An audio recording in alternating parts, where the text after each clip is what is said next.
A lie spread by the masses to distract them from the ever prominent issue of the truth. America has a serious epidemic on its hands. Not the coronavirus, not obesity, but infantile gun laws and an incredibly naive and outdated view on what makes up appropriate and safe law. America needs to tighten its laws. It needs to get any form of gun control actually, and it needs to be introduced. Why would you care? Well, I'm sure most of you guys watching have a gun. I don't. I don't own a gun. I've never owned a gun. I don't intend on owning a gun. But I've done a lot of research on this topic. I might not be the foremost expert, but I know what I need to know. Now, I can break this down into 3 points. Initially, the issue as it is. The issue as it stands and the problem America is facing today. Secondly, the steps other countries have taken to remedy these problems. And thirdly, the direction I believe the USA needs to head to rectify this issue that's spread across the country. Now, what is the issue? I'm here hyping it up, but just how bad is gun control in America today? Have a look.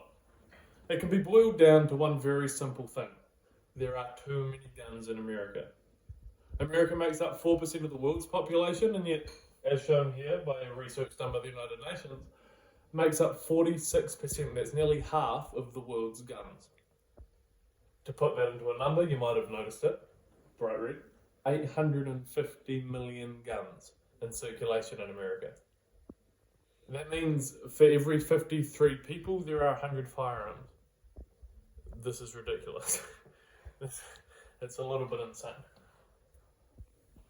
What are these numbers? Pew Research Center, they must mean something good, but what do they actually mean? Well, that's a 53 to 100. That's the ratio of people to gun in America. 39,773. That's the number of people that are killed by a gun each year, as of 2017. To put that into perspective, New Zealand last year, well not last year, the year before, 2018, had 50 murders the entire year. That's nearly 40,000, just by guns. But they're not all murders. 60% of those are suicides. That's a large number, it might be quite shocking, but 60% of that, 40,000, is suicides. And you might say, well then, the issue isn't guns and murders, but it is, because 3/4 of all murders in America by guns.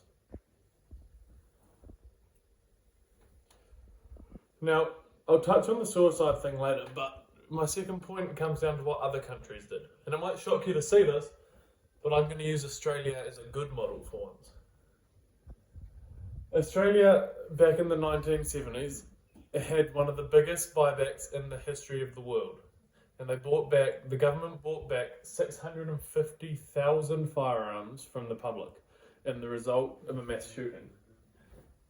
How does this compare to the USA? Well, they're not the same country. That's obvious. A buyback wouldn't necessarily work like it would in Australia. But that's the largest scale buyback we've seen, and it's the most comparable to what would be needed in America. But it's also not 850 million. Now, did it work? Well, yes. Suicides, and we've already noticed suicides are a big problem with guns in America. Suicides dropped by 57%, according to the Pew Research Center, and homicides dropped 42%. And that's suicides with guns, I might add. But you might be thinking, okay, well, they just killed themselves with something else. They didn't. The statistics showed that very few of the suicides that dropped off because of guns were replaced with anything else. It is the ease of the gun that's dangerous. It's not personal. It's too easy to do, and that's why manslaughter is such an issue with guns as well. But 57% and 42%, how do you deny these facts? If you equate that to the American numbers, that's 14,000 suicides and 4,200 murders every year prevented just by removing the guns, if they stay by the same model as Australia. And I couldn't leave out New Zealand. New Zealand did it too. I talked to you in my last speech about how we had the Christchurch mosque shooting. and how devastating it was. Well, I also spoke about how well our Prime Minister at the time, and still currently, Jacinda Ardern, responded to this attack. One of her first things was banning all of those semi-automatic weapons, the likes of which were used in the attack. And they initiated a buyback as well. They haven't been around long enough yet for us to see the success rates, but we've had huge uptake in the people selling their guns back to the country. Now it's just we'll see if the numbers change. So, that leaves you to think. Think about, for my third point, what America can do to help solve this problem, how it can take experiences from other countries that implement it. Are they even remotely the same as Australia was? No. Would a buyback of all guns work? No. Because too many Americans believe it is not just their right, but their way of life to own a gun. The Second Amendment has been warped and it has been twisted into something that means every American thinks they need a gun. We live in a world now where a tyrannical government is near impossible, especially for a country as part of the United Nations. If a government goes tyrannical, other governments are going to step in, other countries will step in. The argument of a tyrannical government in the Second Amendment is now one that people use just to try and hold on.